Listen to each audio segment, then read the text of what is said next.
सलाम नमस्ते, मैं हूं आपके साथ आकांक्षा और आप देख रहे खामोश दस्तक। आइए रुक करते हैं आज की कुछ ताजा खबर की ओर। गुजरात ब्रिज हादसे के बाद मध्य प्रदेश में नर्मदा नदी पर स्थित माटका ब्रिज से होगा मौतों का तांडव। प्रदेश सरकार की लापरवाही से आम जनता मौत के मुंह में समाएगी।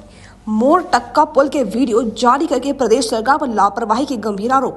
इंदौर गुजरात में बड़ोदरा में महिसागर नदी पर बना ब्रिज टूटने से अनेक लोग की मौत का शिकार हुए। गुजरात की तर्ज पर मध्य प्रदेश में नर्मदी नदी पर स्थित मोटर का ब्रिज पर किसी पल भी मौत का तांडव हो सकता है। मध्य प्रदेश कांग्रेस कमेटी के पूर्व महासचिव राकेश सिंह यादव ने बताया कि इंदौर खंडवा रोड पर इंदौर इच्छापुर हाईवे पर नर्मदा नदी के ऊपर बनाया गया पुल करीब 75 वर्ष पुराना हो गया है, जिसके उपयोग की सीमा भी लगभग समाप्त हो चुकी है। लेकिन करीब 1 किलोमीटर लंबे पुल के समानांतर नया ब्रिज जब तक नहीं बना पाने के कारण इंदौर से खंडवा, खरगोन, बुरहानपुर, बड़वानी समेत करीब 5 जिले के लाखों लोग रोज इसी पुल से गुजरने को मजबूर हैं।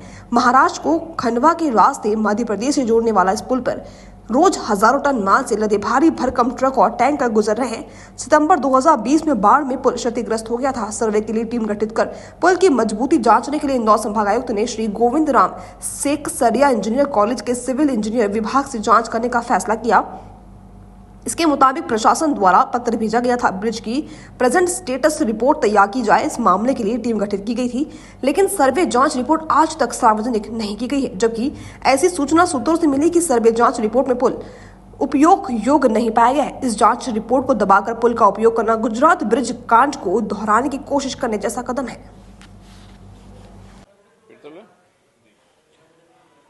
गुजरात का जो हादसा हुआ है वो पूरे देश की जनता ने देखा है कि किस तरीके से लापरवाही से अनेक लोगों की जानें चली गई। उसी दिशा में मध्य प्रदेश का मोरटक्का ब्रिज है, जो पिछले 80 साल से निर्माण की बाट जोड़ रहा है। ये ब्रिज अपनी समय सीमा पार कर चुका है, लेकिन लगातार सरकार इस ब्रिज के नव निर्माण का जो ब्रिज होना था उसके काम को टालती आई है। इस ब्रिज पर से 20 टन से ज़्यादा के वाहन गुजर रहे हैं, लगातार 80 टन तक के कंटेनर निकलते हैं। ब्रिज को लेकर एक रिपोर्ट GSITS से मांगी गई थी कि ब्रिज उपयोग योग्य है या नहीं। उस रिपोर्ट को आज तक प्रशासन ने सार्वजनिक नहीं किया है। सूत्रों से जानकारी मिली है कि उस रिपोर्ट में स्पष्ट है कि ब्रिज उपयोग लायक नहीं है। ब्रिज में दरारें हो चुकी हैं, ये नेशनल हाईवे के डायरेक्टर ने स्वीकार करा है, उसको रिपेयर कराने की बात कही है। लेकिन जो नया ब्रिज बन रहा है वो जून 2024 में पूरा होना था, लेकिन आज तक नेशनल हाईवे के जो डायरेक्टर है सुमेश बांजल, उनके भ्रष्टाचार और उनकी अपरिपक्वता के कारण पूर्ण नहीं हो चुका है।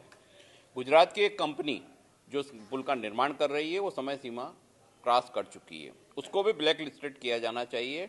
सरकार से हमने 5 मांगे की हैं कि अब उस ब्रिज से गुजरने वाले व्यक्ति को अगर कोई जनहानि या धनहानि होती है तो सरकार सभी का एक सामूहिक बीमा कराए और प्रति व्यक्ति 1 करोड़ रुपए का मुआवजा दे।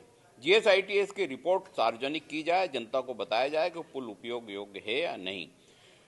बड़े वाहन जो 80 टन के हैं, 70 टन के हैं, उनको डाइवर्ट किया जाए, नए मार्ग से वो जाएं और डीजल की सब्सिडी सरकार प्रदान करे, क्योंकि सरकार की गलती है कि नए ब्रिज का निर्माण नहीं हुआ और पुराने ब्रिज की रिपेयरिंग नहीं हुई। इसके फोटो वीडियो हमने आज जारी करे हैं। ब्रिज की हालत इतनी खस्ता है कि कभी भी गुजरात जैसा भयावह हादसा हो सकता है। सरकार इस विषय में जो नेशनल हाईवे के डायरेक्टर हैं और जो कंपनी है उसके खिलाफ तत्काल सख्त कार्रवाई करे। मुख्यमंत्री और प्रधानमंत्री को पत्र लिखकर शिकायत की गई है और इस ब्रिज पे से जो भारी वाहनों का आवागमन है वो तत्काल प्रभाव से बंद किया जाना चाहिए।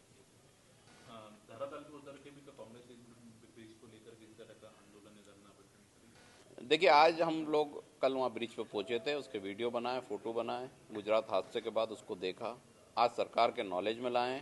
अगर तत्काल सरकार कोई कदम नहीं उठाती है तो निश्चित तौर पर इसको जन आंदोलन के स्वरूप में ले जाया जाएगा, क्योंकि आम जनता की जान जोखिम में है। लगातार भारी वाहन कंटेनर वहाँ से निकल रहे हैं और सरकार के अधिकारी, NH नेशनल हाईवे के अधिकारी, जो नया ब्रिज बनना था वो भी नहीं बनाया, पुराना ब्रिज ठीक नहीं हुआ, रेलिंग लोहे की है, जो तय हुआ था कि सीमेंट की रेलिंग बनाई जाएगी, वो कुछ भी काम नहीं हुए हैं। ब्रिज उसके जो पिलर्स हैं उसमें क्रैक्स आ चुके हैं और गंभीर हादसे की जवाबदारी अब सरकार की रहेगी।